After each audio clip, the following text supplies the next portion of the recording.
Prime ਇਤਾਲੀਆ channel 'ਚ ਤੁਹਾਡਾ ਸਾਰਿਆਂ ਦਾ ਬਹੁਤ-ਬਹੁਤ ਸਵਾਗਤ ਹੈ। ਇੱਕ ਵਾਰ ਫੇਰ ਹਾਜ਼ਰ ਹਾਂ ਅੱਜ ਦੀਆਂ ਕੁਝ ਖਾਸ ਨਿਊਜ਼ ਲੈ ਕੇ। ਇਸ ਤੋਂ ਪਹਿਲਾਂ ਕਿ ਆਪਾਂ ਵੀਡੀਓ ਸਟਾਰਟ ਕਰੀਏ, ਜੇਕਰ ਤੁਸੀਂ ਹਾਲੇ ਤੱਕ ਚੈਨਲ ਨੂੰ ਸਬਸਕ੍ਰਾਈਬ ਨਹੀਂ ਕੀਤਾ ਤਾਂ ਪਲੀਜ਼ ਸਬਸਕ੍ਰਾਈਬ ਕਰ ਲਵੋ ਤੇ ਜਿਨ੍ਹਾਂ ਨੇ ਚੈਨਲ ਨੂੰ ਪਹਿਲਾਂ ਹੀ ਸਬਸਕ੍ਰਾਈਬ ਕੀਤਾ ਹੈ ਉਹਨਾਂ ਦਾ ਬਹੁਤ-ਬਹੁਤ ਸ਼ੁਕਰੀਆ ਤੇ ਵੀਡੀਓ ਦੀ ਨੋਟੀਫਿਕੇਸ਼ਨ ਲਈ ਬੈਲ ਆਈਕਨ ਦਾ ਬਟਨ ਜ਼ਰੂਰ ਪ੍ਰੈਸ ਕਰ ਲਵੋ। ਸਭ ਤੋਂ ਪਹਿਲਾਂ ਆਪਾਂ ਦੇਖਦੇ ਹਾਂ ਇਟਲੀ ਦੇ ਵਿੱਚ ਪਿਛਲੇ 24 ਘੰਟਿਆਂ ਦੇ ਦੌਰਾਨ ਕਿੰਨੇ ਕੇਸਿਸ ਆਏ ਹਨ। ਪਿਛਲੇ 24 ਘੰਟਿਆਂ ਦੇ ਦੌਰਾਨ 1516 ਨਵੇਂ ਕੇਸਿਸ ਆਏ ਹਨ ਤੇ 34 ਡੈਥ ਹੋਈਆਂ ਹਨ ਤੇ ਜਿਹੜੀ ਪੋਜ਼ਿਟਿਵਿਟੀ ਰੇਟ ਹੈਗਾ ਆ ਉਹ 1.3% ਤੇ ਹੈ ਪਿਛਲੇ 24 ਘੰਟਿਆਂ ਦੇ ਦੌਰਾਨ। ਇਸ ਤੋਂ ਬਾਅਦ ਜਿਵੇਂ ਕਿ ਆਪਾਂ ਤੁਹਾਨੂੰ ਕੱਲ੍ਹ ਵੀ ਦੱਸਿਆ ਸੀ ਕਿ 15 ਅਕਤੂਬਰ ਤੋਂ ਗ੍ਰੀਨ ਪਾਸ ਨੂੰ ਲਾਜ਼ਮੀ ਕਰ ਦਿੱਤਾ ਗਿਆ ਹੈ ਤੇ ਦੱਸਿਆ ਜਾਂਦਾ ਹੈ ਕਿ ਇਹਦੇ ਲਈ ਇੱਕ ਲੰਬੀ ਲਿਸਟ ਤਿਆਰ ਕੀਤੀ ਹੈ ਜਿਸ ਦੇ ਵਿੱਚ ਜਿਹੜੀਆਂ ਵੀ ਐਕਟੀਵਿਟੀਜ਼ ਹੈਗੀਆਂ ਉਹਨਾਂ ਦੇ ਲਈ ਗ੍ਰੀਨ ਪਾਸ ਨੂੰ ਜ਼ਰੂਰੀ ਕਰ ਦਿੱਤਾ ਗਿਆ ਹੈ। ਰੈਸਟੋਰੈਂਟ ਤੋਂ ਲੈ ਕੇ ਯੂਨੀਵਰਸਿਟੀ ਤੱਕ ਜਿਹੜਾ ਗ੍ਰੀਨ ਪਾਸ ਨੂੰ ਜ਼ਰੂਰੀ ਕੀਤਾ ਹੈ। ਹਾਂ, ਕੁਝ ਪਲੇਸਿਸ ਅਜਿਹੇ ਹਨ ਜਿੱਥੇ ਕਿ ਗ੍ਰੀਨ ਪਾਸ ਨੂੰ ਜ਼ਰੂਰੀ ਨਹੀਂ ਕੀਤਾ ਗਿਆ ਹੈ, ਜਦਕਿ ਗੌਰਮੈਂਟ ਨੇ ਕਿਹਾ ਹੈ ਕਿ ਹਰ ਮਹੀਨੇ ਮਤਲਬ ਕਿ ਮਹੀਨੇ ਤੋਂ ਮਹੀਨੇ ਬਾਅਦ ਇਹਦੇ ਵਿੱਚ ਕੁਝ ਸੁਧਾਰ ਕੀਤੇ ਜਾ ਸਕਦੇ ਹਨ, ਕੁਝ ਨਵੇਂ ਵੀ ਏਰੀਆਸ ਐਡ ਕੀਤੇ ਜਾ ਸਕਦੇ ਹਨ ਜਿਸ ਦੇ ਵਿੱਚ ਗ੍ਰੀਨ ਪਾਸ ਨੂੰ ਜ਼ਰੂਰੀ ਕੀਤਾ ਜਾਵੇਗਾ। ਅਤੇ ਹੁਣ ਬਹੁਤ ਸਾਰੀਆਂ ਇੱਦਾਂ ਦੀਆਂ ਵੀ ਜਗ੍ਹਾ ਹੈ, ਸਭ ਐਕਟੀਵਿਟੀਜ਼ ਹੈਗੀਆਂ ਆ ਜਿਨ੍ਹਾਂ ਦੇ ਵਿੱਚ ਗ੍ਰੀਨ ਪਾਸ ਨੂੰ ਨਹੀਂ ਜ਼ਰੂਰੀ ਕੀਤਾ ਗਿਆ ਹੈ, ਮਤਲਬ ਕਿ ਉੱਥੇ ਗ੍ਰੀਨ ਪਾਸ ਜ਼ਰੂਰੀ ਨਹੀਂ ਹੈ। ਅਤੇ ਗ੍ਰੀਨ ਪਾਸ ਉੱਥੇ ਨਹੀਂ ਜ਼ਰੂਰੀ ਕੀਤਾ ਗਿਆ ਜਿਹੜੀਆਂ ਇੱਕ ਐਸੈਂਸ਼ੀਅਲ ਸਰਵਿਸ ਹੈਗੀਆਂ, ਜਿਹੜੀ ਇੱਕ ਜ਼ਰੂਰੀ ਸੇਵਾਵਾਂ ਹੈਗੇ ਉਹਨਾਂ ਦੇ ਵਿੱਚ ਗ੍ਰੀਨ ਪਾਸ ਨੂੰ ਜ਼ਰੂਰੀ ਨਹੀਂ ਕੀਤਾ ਗਿਆ ਹੈ। ਇਹ ਪਲੇਸਿਸ ਹਨ ਪਬਲਿਕ ਟਰਾਂਸਪੋਰਟ, ਜੇਕਰ ਤੁਸੀਂ ਬਾਰ ਦੇ ਵਿੱਚ ਪਾਣੀ ਪੀਂਦੇ ਹੋ ਜਾਂ ਕੁਝ ਵੀ ਡਰਿੰਕ ਕਰਦੇ ਹੋ, ਈਵਨ ਇਨਡੋਰਸ ਦੇ ਵਿੱਚ ਵੀ, ਸੁਪਰ ਮਾਰਕੀਟਸ ਦੇ ਵਿੱਚ, pharmacies, shops, shopping centres, hotels, outdoor sports, outdoor pools ਅਤੇ ਸਕੂਲ ਦੇ ਵਿੱਚ ਜਿਹੜੇ ਸਟੂਡੈਂਟਸ ਹੈਗੇ ਆ ਇਹਨਾਂ ਲਈ ਹਾਲੇ ਗ੍ਰੀਨ ਪਾਸ ਨੂੰ ਕੰਪਲਸਰੀ ਨਹੀਂ ਕੀਤਾ ਗਿਆ ਹੈ। ਇਸ ਤੋਂ ਬਾਅਦ ਜੇਕਰ ਆਪਾਂ ਗੱਲ ਕਰੀਏ ਕਿ ਗ੍ਰੀਨ ਪਾਸ ਕਿਹਨਾਂ ਦੇ ਲਈ ਜ਼ਰੂਰੀ ਨਹੀਂ ਹੈ ਤਾਂ ਇਹਦੇ ਵਿੱਚ ਆਪਾਂ ਕਹਿ ਸਕਦੇ ਹਨ ਕਿ ਉਹ ਵਿਅਕਤੀ ਜਿਨ੍ਹਾਂ ਨੇ ਕਿਸੇ ਹੈਲਥ ਰੀਜ਼ਨ ਕਰਕੇ ਵੈਕਸੀਨ ਨਹੀਂ ਰਿਸੀਵ ਕੀਤੀ, ਨਹੀਂ ਲਗਵਾਈ ਹੈਗੀ, ਉਹਨਾਂ ਨੂੰ ਇਸ ਜਿਹੜੀ ਜ਼ਰੂਰਤ ਹੈਗੀ ਆ ਇਸ ਤੋਂ ਛੂਟ ਦਿੱਤੀ ਗਈ ਹੈ। ਅਤੇ 12 ਸਾਲ ਤੋਂ ਜਿਹੜੇ ਘੱਟ ਬੱਚੇ ਹੈਗੇ ਆ ਉਹਨਾਂ ਨੂੰ ਵੀ ਗ੍ਰੀਨ ਪਾਸ ਤੋਂ ਛੂਟ ਦਿੱਤੀ ਗਈ ਹੈ ਕਿਉਂਕਿ ਇਹਨਾਂ ਦੇ ਲਈ ਹਾਲੇ ਜਿਹੜੀ ਵੈਕਸੀਨਸ ਹੈਗੀ ਆ ਇਹਨੂੰ ਹਾਲੇ ਸ਼ੁਰੂ ਨਹੀਂ ਕੀਤਾ ਗਿਆ ਹੈ।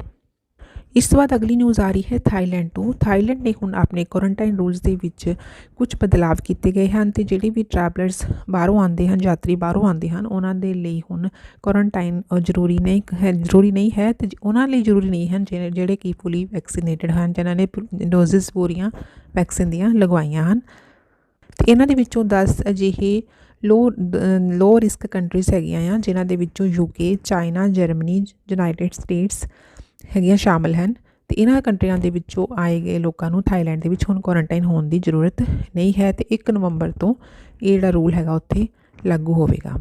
ਅਤੇ ਇਸ ਦੇ ਨਾਲ ਉੱਥੇ ਦੀ ਗੌਰਮੈਂਟ ਦਾ ਇਹ ਵੀ ਕਹਿਣਾ ਹੈ ਕਿ ਜੇਕਰ ਉਹਨਾਂ ਨੂੰ ਇਨਫੈਕਸ਼ਨ ਵੱਧਦੀ ਦਿਖੀ ਤਾਂ ਉਹ ਫਿਰ ਦੁਬਾਰਾ ਸਖਤੀ ਕਰ ਸਕਦੇ ਹਨ। ਇਸ ਤੋਂ ਬਾਅਦ ਅਗਲੀ ਨਿਊਜ਼ ਆ ਰਹੀ ਹੈ ਕਿ ਲੇਚੇ ਪ੍ਰੋਵਿੰਸ ਦੇ ਵਿੱਚ ਮਾਲੀਏ ਟਾਊਨ ਦੇ ਵਿੱਚ ਇੱਕ ਸਕੂਲ ਦੇ ਵਿੱਚ 15 ਕਲਾਸਿਸ ਦੁਆਰਾ ਫਿਰ ਡਿਸਟੈਂਸ ਲਰਨਿੰਗ ਦੇ ਵਿੱਚ ਜਾ ਰਹੀਆਂ ਹਨ ਕਿਉਂਕਿ ਇਹਨਾਂ ਦੇ ਵਿੱਚ ਸਕੂਲ ਦੇ ਵਿੱਚ ਕੁਝ ਬੱਚੇ ਹੈਗੇ ਆ ਪੋਜ਼ੀਟਿਵ ਪਾਏ ਗਏ ਹਨ। ਬੱਚਿਆਂ ਦੇ ਨਾਲ ਟੀਚਰਸ ਵੀ ਹੋਮ ਆਈਸੋਲੇਸ਼ਨ ਦੇ ਵਿੱਚ ਜਾ ਰਹੇ ਹਨ ਅਤੇ ਇਸ ਤੋਂ ਇਲਾਵਾ ਸਾਰੇ ਬੱਚਿਆਂ ਦੇ ਸਵੈਬ ਟੈਸਟ ਵੀ ਕਰਾਏ ਗਏ ਹਨ ਅਤੇ ਉਸ ਤੋਂ ਬਾਅਦ ਹੀ ਡਿਸਾਈਡ ਕੀਤਾ ਜਾਵੇਗਾ ਕਿ ਇਹ ਜਿਹੜੇ ਵਾਪਸ ਸਕੂਲ ਦੇ ਵਿੱਚ ਬੱਚੇ ਕਦੋਂ ਆਉਂਦੇ ਹਨ। ਇਸ ਤੋਂ ਬਾਅਦ ਜੇਕਰ ਆਪਾਂ ਗੱਲ ਕਰੀਏ ਰਸ਼ੀਆ ਦੀ, ਅਤੇ ਰਸ਼ੀਆ ਦੇ ਵਿੱਚ ਵੀ ਕਾਫੀ ਜ਼ਿਆਦਾ ਕੇਸਿਸ ਹੋਏ ਹਨ ਅਤੇ ਰਸ਼ੀਆ ਦੇ ਵਿੱਚ ਪਿਛਲੇ 24 ਘੰਟਿਆਂ ਦੇ ਦੌਰਾਨ 973 ਡੈਥ ਹੋਈਆਂ ਹਨ, ਜੋ ਕਿ ਕਾਫੀ ਜ਼ਿਆਦਾ ਡੈਥ ਉੱਥੇ ਰਿਕਾਰਡ ਕੀਤੀਆਂ ਗਈਆਂ ਹਨ। ਅਤੇ ਜੇਕਰ ਆਪਾਂ ਗੱਲ ਕਰੀਏ ਇੰਡੀਆ ਦੀ, ਅਤੇ ਇੰਡੀਆ ਦੇ ਵਿੱਚ ਵੀ ਹੁਣ ਕੇਸਿਸ ਘੱਟ ਰਹੇ ਹਨ ਅਤੇ ਪਿਛਲੇ 24 ਘੰਟਿਆਂ ਦੇ ਦੌਰਾਨ ਉੱਥੇ 14,000 ਕੇਸਿਸ ਆਏ ਹਨ। ਇਸ ਤੋਂ ਬਾਅਦ ਅਗਲੀ ਨਿਊਜ਼ ਆ ਰਹੀ ਹੈ ਇਟਲੀ ਦੇ ਸਿਟੀ ਪਰਾਤੋ ਤੋਂ। ਪਰਾਤੋ ਦੇ ਵਿੱਚ ਅੱਜ ਦੁਪਹਿਰ ਇੱਕ ਫੈਕਟਰੀ ਜਿਸ ਦਾ ਨਾਮ ਰੈਡੀ ਟੂ ਬੀਅਰ ਕੰਪਨੀ ਸੀ, ਜਿਹੜੀ ਕਿ ਇੱਕ ਚਾਈਨੀਜ਼ ਸਟਾਫ ਡ੍ਰੀਮਲੈਂਡ ਦੁਆਰਾ ਚਲਾਈ ਜਾ ਰਹੀ ਸੀ ਅਤੇ ਇਸ ਦੇ ਫੈਕਟਰੀ ਦੇ ਸਾਹਮਣੇ 10 ਜਿਹੜੇ ਪਾਕਿਸਤਾਨੀ ਸੀਗੇ ਉਹ ਡੈਮੋਨਸਟ੍ਰੇਟ ਕਰ ਰਹੇ ਸੀ, ਬਲਕਿ ਵਿਰੋਧ ਪ੍ਰਦਰਸ਼ਨ ਕਰ ਰਹੇ ਸੀ। ਅਤੇ ਉਹ ਜਦੋਂ ਵਿਰੋਧ ਪ੍ਰਦਰਸ਼ਨ ਕਰ ਰਹੇ ਸੀ ਅਚਾਨਕ ਹੀ ਇੱਕ ਕਾਰ ਦੇ ਵਿੱਚ ਕੁਝ ਚਾਈਨੀਜ਼ ਬੰਦੇ ਆਏ ਅਤੇ ਉਹ ਜਿਹੜੇ ਕਿ ਜਿਨ੍ਹਾਂ ਕੋਲ ਬੇਸਬਾਲ ਬੈਟਸ ਸਟਿਕਸ ਸੀਗੀਆਂ ਅਤੇ ਜਿਸ ਦੇ ਨਾਲ ਉਹਨਾਂ ਨੇ ਜਿਹੜੇ ਸਟ੍ਰਾਈਕ ਕਰ ਰਹੇ ਬੰਦੇ ਸੀ ਉਹਨਾਂ ਦੇ ਉੱਤੇ ਹਮਲਾ ਕਰਨਾ ਸ਼ੁਰੂ ਕਰ ਦਿੱਤਾ। ਅਤੇ ਇਹਦੇ ਵਿੱਚੋਂ 5 ਵਰਕਰ ਜਿਹੜੇ ਹੈਗੇ ਜ਼ਖਮੀ ਹੈ ਅਤੇ ਇੱਕ ਦੀ ਹਾਲਤ ਬਹੁਤ ਜ਼ਿਆਦਾ ਗੰਭੀਰ ਦੱਸੀ ਜਾ ਰਹੀ ਹੈ। ਅਤੇ ਇਹ ਵੀ ਦੱਸਿਆ ਜਾ ਰਿਹਾ ਹੈ ਕਿ ਇਹ ਜਿਹੜੇ ਵਰਕਰਸ ਹੈਗੇ ਆ ਇਹ ਕੰਪਨੀ ਦੇ ਅਗੇਂਸਟ ਵਿਰੋਧ ਪ੍ਰਦਰਸ਼ਨ ਕਰ ਰਹੇ ਸੀ ਅਤੇ ਇਹਨਾਂ ਨੇ ਸਟ੍ਰਾਈਕ ਕੀਤੀ ਸੀ ਕਿਉਂਕਿ ਉਹਨਾਂ ਦਾ ਐਕਸਪਲੋਇਟੇਸ਼ਨ ਹੋ ਰਿਹਾ ਸੀ, ਉਹਨਾਂ ਨੂੰ ਤੰਗ ਕੀਤਾ ਜਾ ਰਿਹਾ ਸੀ ਅਤੇ ਇਸ ਦੇ ਵਿਰੁੱਧ ਉਹ ਵਿਰੋਧ ਪ੍ਰਦਰਸ਼ਨ ਕਰ ਰਹੇ ਸਨ। ਫਿਲਹਾਲ ਇਸ ਦੇ ਬਾਰੇ ਪੁਲਿਸ ਇਸ ਦੀ ਜਾਣਕਾਰੀ ਤਹਿਕੀਕਾਤ ਕਰ ਰਹੀ ਹੈ। इस तो बाद अगली न्यूज़ आ रही है कि इंडियन कौंसलेट जनरल मिलान के द्वारा 8 नवंबर 2021 दिन सोमवार ਨੂੰ ਪਾਸਪੋਰਟ OCI ਤੇ ਹੋਰ ਸਰਵਿਸ ਦੀਆਂ ਅਪਾਇੰਟਮੈਂਟ ਦੇ ਜ਼ਰੀਏ ਐਪਲੀਕੇਸ਼ਨ ਲੈਣ ਦੀਆਂ ਸੇਵਾਵਾਂ ਨੂੰ ਮੁੜ ਤੋਂ ਸ਼ੁਰੂ ਕਰ ਦਿੱਤਾ ਗਿਆ ਹੈ। ਤੇ ਇਸ ਦੀ ਜਾਣਕਾਰੀ ਸੋਸ਼ਲ ਮੀਡੀਆ ਤੇ ਭਾਰਤੀ ਕੌਂਸਲੇਟ ਜਨਰਲ ਮਿਲਾਨ ਨੇ ਆਪਣੀ ਵੈਬਸਾਈਟ ਤੇ ਦਿੱਤੀ ਹੈ। ਇੱਥੇ ਦੱਸਣਯੋਗ ਹੈ ਕਿ ਕਰੋਨਾ ਕਰਕੇ ਕਾਫੀ ਲੰਬੇ ਸਮੇਂ ਤੋਂ ਪਾਸਪੋਰਟ OCI ਤੇ ਹੋਰ ਬਹੁਤ ਸਾਰੀਆਂ ਸਰਵਿਸਿਜ਼ ਦੀਆਂ ਜਿਹੜੀਆਂ ਐਪਲੀਕੇਸ਼ਨਸ ਹੈਗੀਆਂ ਸੀ ਉਹ ਪੋਸਟ ਸਰਵਿਸ ਦੇ ਦੁਆਰਾ ਹੀ ਲਿੱਤੀਆਂ ਜਾਂਦੀਆਂ ਸੀ। ਪਰ ਹੁਣ ਭਾਰਤੀ ਕੌਂਸਲੇਟ ਮਿਲਾਨ ਦੁਆਰਾ ਕਿਸੇ ਹੋਰ ਕੋਰੀਅਰ ਸੇਵਾਵਾਂ ਰਾਹੀਂ ਜਾਂ ਪੋਸਟ ਦੇ ਦੁਆਰਾ ਅਰਜ਼ੀਆਂ ਪ੍ਰਾਪਤ ਕਰਨ ਦੀ ਆਖਰੀ ਮਿਤੀ 15 ਅਕਤੂਬਰ 2021 ਰੱਖੀ ਗਈ ਹੈ। ਤੇ ਇਸ ਤੋਂ ਬਾਅਦ ਕੋਈ ਵੀ ਜਿਹੜੀ ਐਪਲੀਕੇਸ਼ਨ ਹੈਗੀ ਆ ਉਹ ਪੋਸਟ ਦੁਆਰਾ ਜਾਂ ਕੋਰੀਅਰ ਦੇ ਦੁਆਰਾ ਸਵੀਕਾਰ ਨਹੀਂ ਕੀਤੀ ਜਾਵੇਗੀ।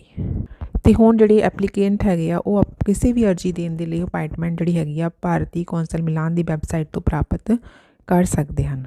ਇੱਥੇ ਤੁਹਾਨੂੰ ਦੱਸ ਦਈਏ ਕਿ ਇੰਡੀਅਨ ਕੌਂਸਲੇਟ ਮਿਲਾਨ ਦੇ ਵਿੱਚ ਦਾਖਲ ਹੋਣ ਵਾਲੇ ਜਿਹੜੇ ਐਪਲੀਕੈਂਟ ਹੈ ਉਹਨਾਂ ਦੀ ਐਂਟਰੀ ਸਿਰਫ ਗ੍ਰੀਨ ਪਾਸ ਦੇ ਨਾਲ ਹੀ ਹੋਵੇਗੀ, ਜਦਕਿ ਇਹ ਫੈਸਲਾ ਇਟਲੀ ਸਰਕਾਰ ਵੱਲੋਂ ਜਾਰੀ ਹੋਈ ਕੋਵਿਡ ਪਾਬੰਦੀਆਂ ਨੂੰ ਧਿਆਨ ਵਿੱਚ ਰੱਖਦੇ ਹੋਏ ਕੀਤਾ ਗਿਆ ਹੈ। ਕਿਉਂਕਿ ਇਸ ਦੇ ਨਾਲ ਆਪਾਂ ਤੁਹਾਨੂੰ ਦੱਸ ਦਈਏ ਕਿ ਹਰ ਜਗ੍ਹਾ ਹੁਣ ਗ੍ਰੀਨ ਪਾਸ ਜ਼ਰੂਰੀ ਕਰ ਦਿੱਤਾ ਗਿਆ ਹੈ, ਇਸ ਲਈ ਇੱਥੇ ਵੀ ਤੁਹਾਨੂੰ ਗ੍ਰੀਨ ਪਾਸ ਦੀ ਲੋੜ ਪਵੇਗੀ।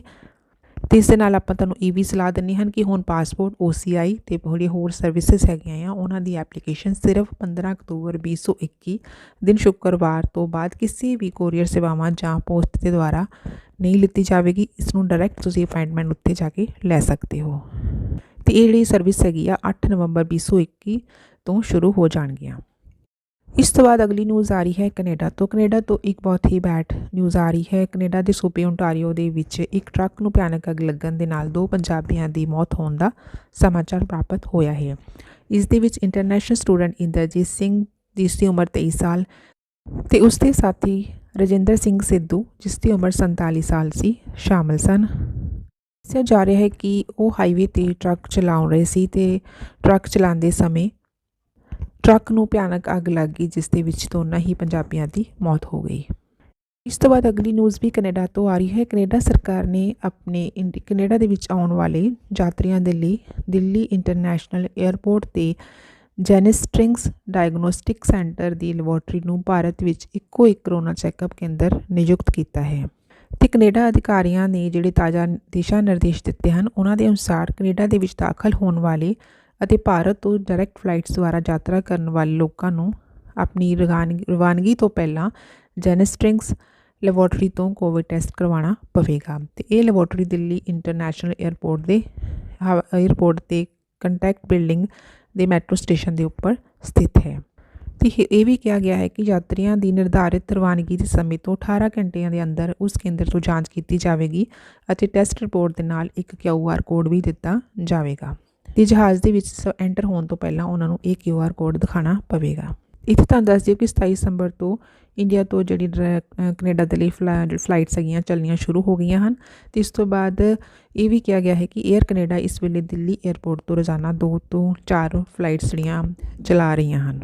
ਇਸ ਤੋਂ ਬਾਅਦ ਅਗਲੀ ਨਿਊਜ਼ ਆ ਰਹੀ ਹੈ ਬ੍ਰਾਜ਼ੀਲ ਤੋਂ ਕਿ ਜਿਹੜੀ ਕਿ ਇੱਕ ਬਹੁਤ ਹੀ ਇੰਟਰਸਟਿੰਗ ਨਿਊਜ਼ ਹੈ, ਜਿਸ ਦੇ ਵਿੱਚ ਇੱਕ ਫੋਨ ਦੇ ਦੁਆਰਾ ਇੱਕ ਵਿਅਕਤੀ ਦੀ ਜਾਨ ਬਚੀ ਹੈ। ਦੱਸਿਆ ਜਾ ਰਿਹਾ ਹੈ ਕਿ ਮੋਟੋਰੋਲਾ ਦੇ ਇੱਕ 5 ਸਾਲ ਪੁਰਾਣੇ ਸਮਾਰਟਫੋਨ ਨੇ ਇੱਕ ਅਜਿਹਾ ਕੰਮ ਕੀਤਾ ਹੈ ਕਿ ਜੋ ਵੀ ਇਸ ਦੇ ਬਾਰੇ ਸੁਣਦਾ ਹੈ ਉਹ ਹੈਰਾਨ ਹੋ ਜਾਂਦਾ ਹੈ।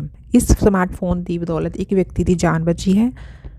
ਤੇ ਦੱਸਿਆ ਜਾ ਰਿਹਾ ਹੈ ਕਿ ਇੱਕ ਡਕੈਤੀ ਦੇ ਦੌਰਾਨ ਇੱਕ ਬੰਦੂਕ ਦੇ ਵਿੱਚੋਂ ਨਿਕਲੀ ਗੋਲੀ ਨੇ ਮੋਟੋਰੋਲਾ ਫੋਨ ਨੇ ਰੋਕ ਲਿਆ ਤੇ ਉਸ ਦੇ ਮਾਲਿਕ ਦੀ ਜਾਨ ਬਚ ਗਈ। ਹਾਲਾਂਕਿ ਮਾਲਕ ਨੂੰ ਥੋੜ੍ਹੀ ਜਿਹੀ ਮਾਮੂਲੀ ਜਿਹੀ ਸੱਟ ਲੱਗੀ ਹੈ, ਫਿਰ ਵੀ ਉਹ ਕਾਫੀ ਜ਼ਿਆਦਾ ਕਿ ਉਸ ਦੀ ਜਾਨ ਬਚ ਗਈ ਹੈ। ਤੇ ਡਾਕਟਰ ਨੇ ਦੱਸਿਆ ਹੈ ਕਿ ਮੋਟੋਰੋਲਾ ਦੇ ਫੋਨ ਨੇ ਬੰਦੂਕ ਤੋਂ ਨਿਕਲੀ ਗੋਲੀ ਨੂੰ ਪੂਰੀ ਤਰ੍ਹਾਂ ਰੋਕ ਲਿਆ ਹੈ ਤੇ ਗੋਲੀ ਫੋਨ ਦੀ ਸਕਰੀਨ 'ਤੇ ਲੱਗੀ ਹੈ ਜੋ ਕਿ ਪੂਰੀ ਤਰ੍ਹਾਂ ਟੁੱਟ ਚੁੱਕੀ ਹੈ ਤੇ ਫੋਨ ਦੇ ਪਿਛਲੇ ਹਿੱਸੇ ਨੂੰ ਵੀ ਕਾਫੀ ਜ਼ਿਆਦਾ ਨੁਕਸਾਨ ਪਹੁੰਚਿਆ ਹੈ। ਇਸ ਅੱਜ ਦੀਆਂ ਕੁਝ ਖਾਸ ਖਬਰਾਂ। ਇਸ ਨਾਲ ਹੀ ਆਪਾਂ ਵੀਡੀਓ ਖਤਮ ਕਰਦੇ ਹਾਂ। ਜੇ ਵੀਡੀਓ ਚੰਗੀ ਲੱਗੀ ਤਾਂ ਇੱਕ ਲਾਈਕ ਜ਼ਰੂਰ ਕਰਿਆ ਕਰੋ। ਵੀਡੀਓ ਦੇਖਣ ਲਈ ਤੁਹਾਡਾ ਸਾਰਿਆਂ ਦਾ ਬਹੁਤ ਬਹੁਤ ਸ਼ੁਕਰੀਆ।